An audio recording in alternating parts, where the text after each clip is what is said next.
Alexa is collecting data and your smartphone is collecting data and so on. And you just have to be very, very aware of what's going on, because it's so easy to get sucked in with all these amazing apps. And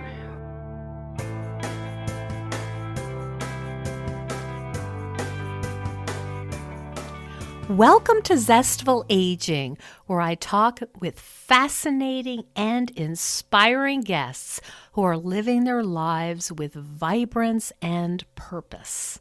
I'm your host, Nicole Kristina, psychotherapist, author, and fellow Zestful Ager. And if you like the podcast, you'll love my companion online course, Zestful Aging, Simple and Sustainable Habits for Health and Longevity. And it comes with a 30-page companion manual. It's a blueprint for aging well. Because what good is living longer if we're not also healthy and happy? Find out more at NicoleChristina.com. Well, I've got my little Jack Russell Terrier Sparky right beside me, and I have a cup of coffee in my hand, so let's begin. Today we're going to be talking with Kristin Johnson, who is a prize-winning poet and writer, a novelist, a ghostwriter, a screenwriter, and the author of Ain't You Got No Manners, the Bible for social media. And we're going to speak with her today about her book and get some help navigating the overwhelming and confusing world of the World Wide Web and learn some social media do's and don'ts. Welcome to the show, Kristin. well, thank you. Thank you. It's a pleasure to be here. I've listened to your podcast, and you certainly have some wonderful offerings. And I also watched a bit of the video of the Kiwi Coffin Club, and that was very unusual and interesting. Oh, So good. I'm glad you're enjoying it. I pride myself on, having guests that have some unusual sometimes experiences to share, and also some guests that can really help us with our daily practical habits. And that's where you come in, Kristin, because I think we all need a little bit of help. It's so overwhelming, and especially with the new news that's come out with Facebook, and how maybe we thought our computer life was a little more private than it really is. that's so true. And the thing is, it should be private, but it is a collection of computers, and that data is being stored somewhere, and we don't really know where it's being stored, and we're just finally learning what's being stored and what's being shared about us. And I believe it was, I want to say that the author was Mark Goodman, who wrote about security. I read the book, and it's quoted in my book, and I'll look it up. However, he said that you're not the customer, you're the product when it comes to these social media companies. And I think we're seeing that more and more in terms of Twitter, Facebook, and Google, and some of the others. So it's really a good idea to be mindful of what you're sharing and what you're doing online and how much you're sharing, because we don't realize how much we're sharing. You see cases in the news about Alexa collecting data for and being subpoenaed in murder cases and things like that. But really, you don't need to have that to realize that Alexa is collecting data and your smartphone is collecting data and so on. And you just have to be very, very aware of what's going on, because it's so easy to get sucked in with all these amazing apps. And I know that your audience is into into being very active and activist and things like that. But even some of these apps that are uh, no matter what cause you're doing, they they do collect your data, and you just have to be careful about what you're sharing. If I'm wondering if you could sort of take us through the day of like an average post middle aged woman just doing her life, maybe meeting, whatever she's doing, some activity, checking maybe where she's going to meet a friend for coffee, maybe doing some Google searches. Could you sort of take us through the day and um, tell us where the red flags might be? that's a great idea, and the book that I was mentioning is Future Crimes by Mark Goodman, and it covers a lot of this stuff. So that's Okay. one book that I mentioned. So let's talk about that woman going through her day. So Okay. maybe she's checked Facebook because there was a birthday party or something like that, and she's tagged in a photo or whatever. And that's another thing.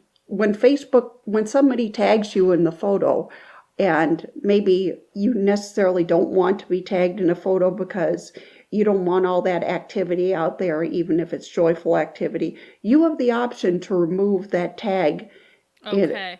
in Facebook. You have the option to not be tagged. And let's just say that she was at this coworker's party and things like that, and somebody shared a photo of her that she didn't think was very flattering or didn't showcase her in the best light. One of the things that you can do if for online photos, because we all take them, is ask, hey, is it okay if I share this photo and tag you in Oh, it? oh, ask So permission. ask permission. And I don't say that you have to do that all the time. Like sometimes I will take photos if it's like a public event, and I will share it to Instagram and things like that. But for a private social gathering and things like that, or a coworker party or a birthday party or bachelorette, or especially that, and that's not even talking about sharing photos of kids, because I know we all share photos of kids. Oh. What are the rules about just taking a picture of people who haven't given me permission? That's a really great question. I think everybody has to decide for themselves, and I think one of the things that possibly that we all are getting used to is that we're all on camera, that there's cameras everywhere, that there's camera phones everywhere. So it's kind of like it's almost, when we're in a public space, we're almost surrendering our privacy in a way, but we do have the right, to not have our photo shared, because not everybody wants that. It's really a matter of using common sense, which is not always easy to do when you have these wonderful devices and wonderful apps and things like that. I think I was sitting in a doctor's office and, just waiting a few minutes to see my doctor. And someone, and I know that you've had this experience, most people have, Mhm. was talking at a really high volume on their cell phone. Oh And I my kind God. of looked at her like, do you really want me to know all this about your private life? And she completely didn't acknowledge my look. I was kind of giving her a, you're being a little bit loud and a little bit rude look. Completely ignored that. And what's the protocol now if you're in a public space and somebody is loudly talking on their cell phone? That is a great question. And I've encountered this in a restaurant. I encountered this in a restaurant not too long ago, and I wanted to confront the person, but instead it's kind of like you're not sure how that's going to go over if you walk over Hmm. and say, "Excuse me, we can all, this is a small restaurant, we can all hear Yeah. you." But Yes. with me, I notice that I talk louder on a cell phone just because you're trying to hear the person, and you're sort of, and if the people around you are talking loud, you sort on the cell phone, you sort of match it. It's kind of like mirroring, or you think you have to talk louder in order to be heard because sometimes the connection isn't the greatest. I So see. so there could be that. There's dozens of explanations for the behavior, but be aware of the setting and everything. And what I try to do if it's a cell phone conversation for me is I try to step outside of the restaurant or go in the bathroom or whatever. But even then, that's still a public space. Even if it's a bathroom, we think it's private, but it's still a public space. So you just have to use a lot of discretion for confronting people. That's a little trickier. You could probably either request to be moved to another table or change tables or something like that. But that's not always an option. So that's a really, really great question, and it's worth some thought. And I think it really speaks to how our society has been radically changed by these little supercomputers we carry with us. Oh, And yes. that's so clear that now we're even having this conversation. What do you do? And I struggle when I see people, like I'm at a stoplight and people are texting while they're driving. Oh, my God. And I find I've kind myself of yelling at them. Yeah, They and that can't does hear not me. go well. I mean, I've caught the attention of people who are texting and they're not grateful that I've pointed it out.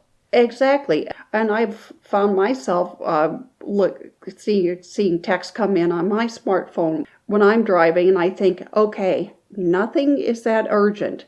Do not be distracted by this little pinging and things like that. And Yeah.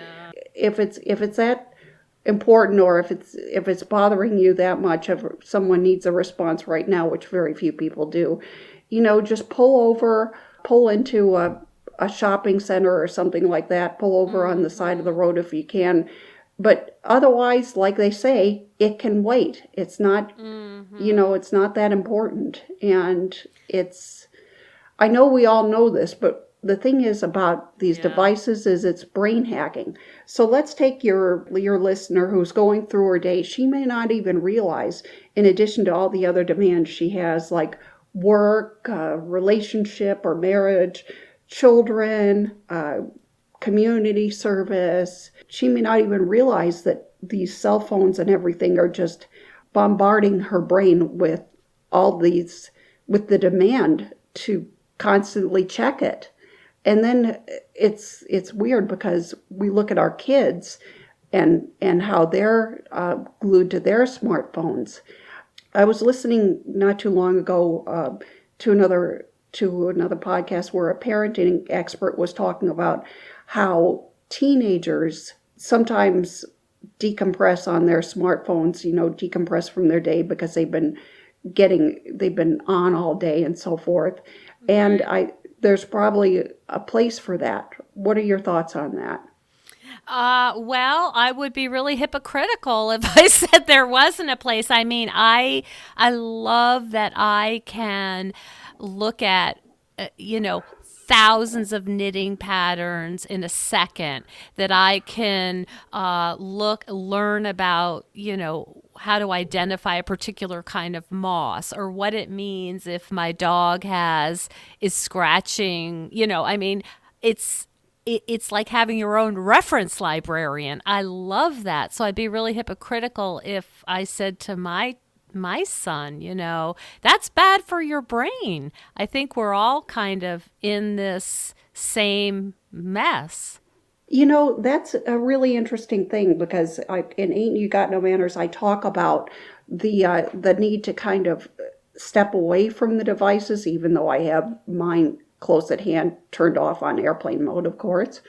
The internet helps you look up those knitting patterns, but the knitting, the focused attention that you need to knit and purl. I know people that quilt, and I understand that it takes a lot of focused attention. And I think that that's a balance for, the distraction that the smartphone sometimes encourages in our brain. Oh, that's interesting. So the idea of, and this might be tip number one for our listeners, is, this we might agree is like a necessary evil. I mean, you could do without a smartphone, but most people are not going to make that choice. So maybe what we're talking about in my field of psychotherapy is harm reduction. So we're not going to say let's get rid of it altogether, but how can we balance it out? How can we, Balance. as you say, be mindful of, I don't want my brain to be in my phone or my laptop for this many hours a day, and to be very planning about, I've got to get out in nature. I've got to, whatever you do for health, I've got to eat some good foods. I've got to cook a nice meal. I want to do some silent meditation or whatever. I want to go have coffee with my friends and not be distracted by if my phone's lighting up.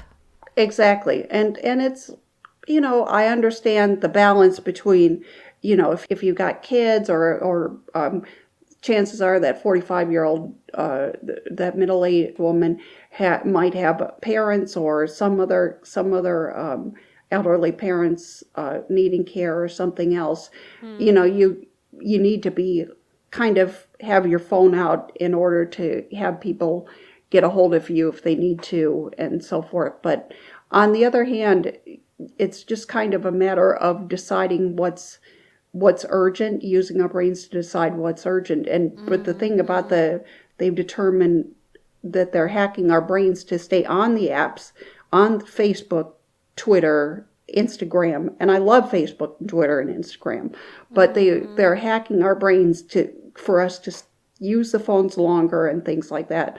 I don't even have Facebook on Facebook. Have the Facebook app on my phone because here's another tip for your listeners: the Facebook app can actually listen to what's going on around you if you have it on. So, and plus, I've had friends that have deleted the Facebook app and realized that they're happier because they're not constantly checking the Facebook app.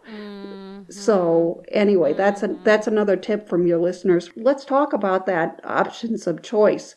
Ain't you got no manners? I say that not everything needs to be responded to or addressed that minute. I mean, yes, you need to deal with work emails and things like that in a timely fashion and prioritize and so forth and keep up with these relationships, but not everything needs to be addressed, and not every app needs to be checked that minute. It's kind of like that overwhelm of choice. Oh my God, I have all this information. I have this stimulation. I have that stimulation, and to a certain extent, it helps your brain stay young to keep up with things, to learn new things. But it's kind of like when you have multiple apps open on the phone and the performance is slowing. So so it needs to be something that's the things that are the most important to you. And that's not always easy to decide. But to take the woman that we were talking about, during the course of her day, she might have so many things that come up. And part of that is part of this wonderful thing we call living, where we get surprises, unexpected twists, plot twists, but some of it is, just one more thing that you have to respond to. And it's really about maybe having the mindset that, okay, how can I be a curator of my time? Oh, I love that. Yeah. It's like it reminds me of that silly expression that kids say, you're not the boss of me, but it's like, who's the boss of me? That's right. Me or my smartphone? Exactly. And if aliens landed, who knows? Of course, according to the internet, they already are here.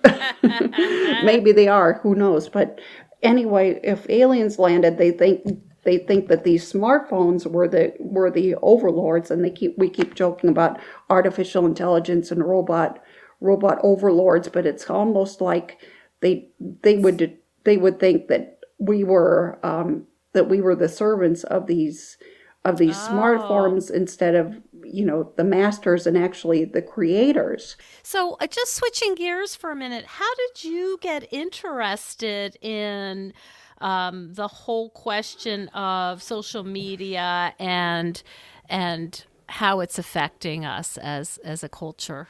To make a long story short, with the book, I had done a manners book years ago, and for whatever reason, projects sometimes stall, and it just wasn't the right time for it. And then so it languished for a while other projects took precedence. And my editor was looking at the old manuscript, and she said, there's room for this. We need a manners book, and we'll have to update this because back when I was doing the original manners manuscript, cell phones were not everywhere, and they certainly weren't as compact, or they didn't have the abilities to turn your face into an animal emoji or something like that. They didn't have that, and also we couldn't have Facebook was just a gleam in Mark Zuckerberg's eye and so forth. But I think that the iPhone came out in 2007. It was just unbelievable, all the things that had transpired since I started doing that, since I did the original manuscript. And so I thought, social media is so big. I'm checking Facebook, I'm checking Twitter. I'm using it to promote my books, but I'm also spending a significant amount of time on it. And also, it's 2015. The presidential campaign is starting to ramp up, and social media is becoming, that's an entire topic entirely. Social media is becoming, is exploding in terms of the political sphere, even though Barack Obama was said to be the social media president and things like that. And so there were certainly people that used social media, but now it's just completely taken on a new life of its own. So I thought there's room for a book on social media. There's room for exploration of social media and how we can relate to it and how we can live our best life online. And my late mother, a librarian, was a children's author. She conceived of the think button. Smartphones and email and Facebook and social media platforms have a send button. Some of them even have a save button, but they don't have a think button. Think first. I know, right? Think before you send things, and think. Just think. Don't assume the technology is going to do the thinking for you. Just always make sure that this refrain that we've been doing, you're in charge. So anyway, what's the most surprising thing you learned from writing the book? The most surprising thing, I think, is how much we share online without realizing it, and how much is shared about us online without realizing it. Because we're not just living in a vacuum. Things are shared about us all the time, whether it's our businesses or photos of us, or people tweet about us, and it's wonderful to get those mentions online, especially if you are a public figure or a business, but you don't realize how much you are sharing online and how much is being shared about you online.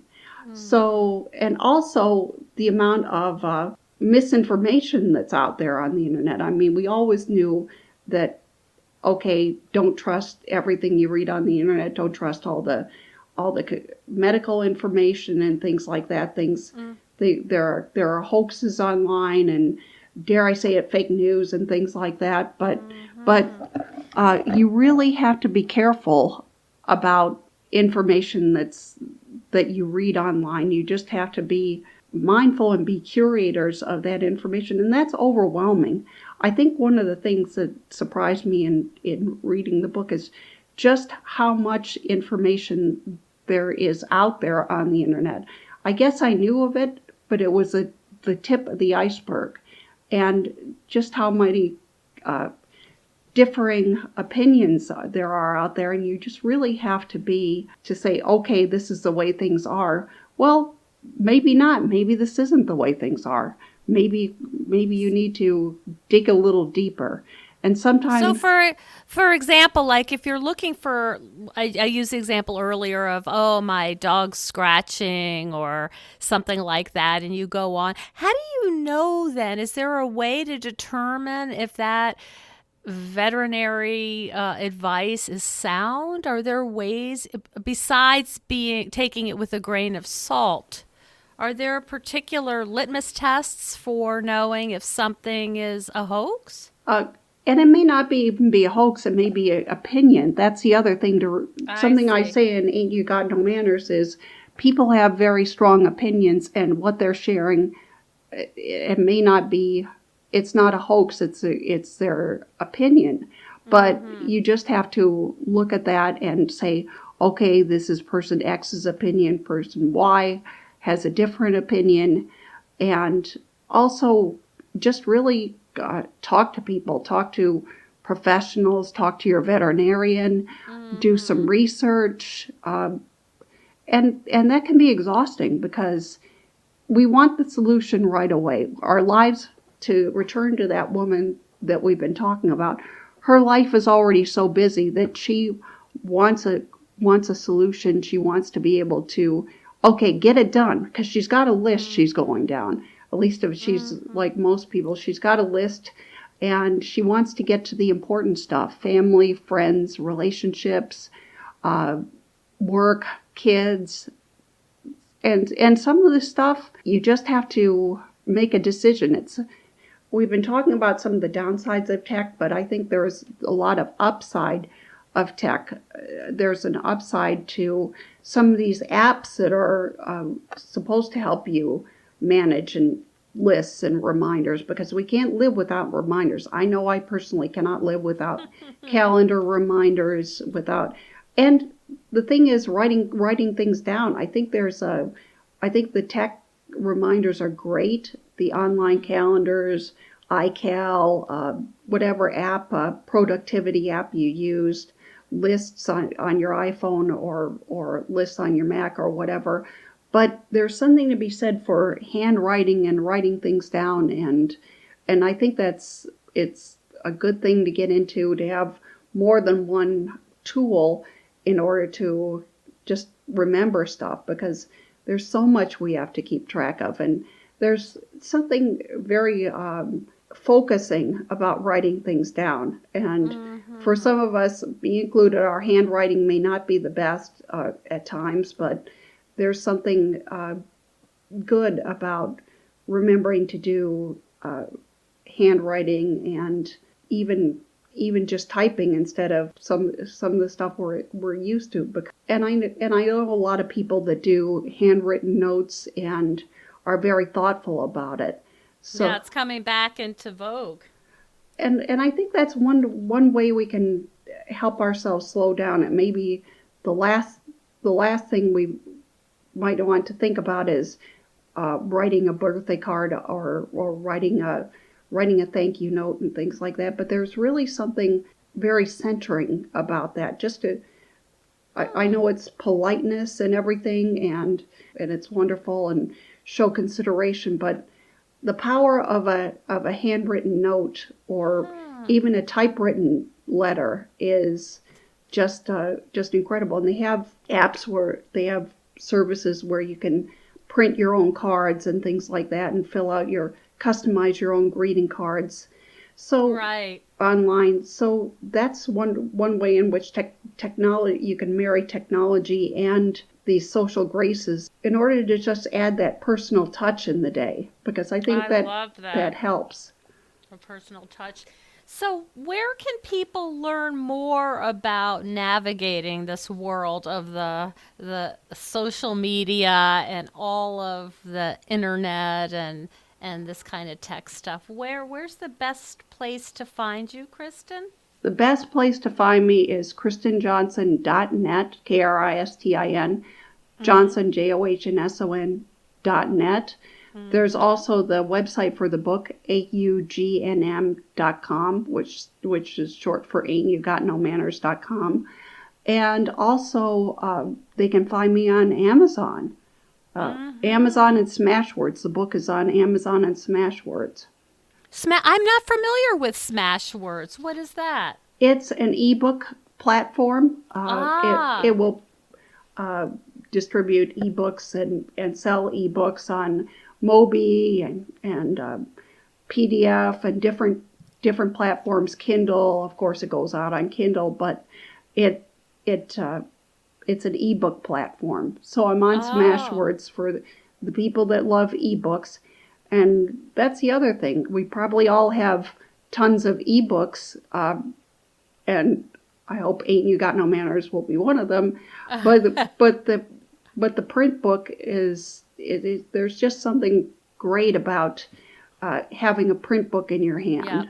I agree with you completely. Yep, I totally agree. It's a different experience. It's much more intimate and it's a whole different tactile experience. Well, Kristin, I really appreciate sharing some of your wisdom about this and just the general idea of curating your own time and being a master of your smartphone rather than a servant. I think this is really going to resonate with people who know something feels a little bit off and concerning about the developments, but I appreciate how well you've been able to articulate that, and I am going to put those your website and the website of the book on the notes so people can find you.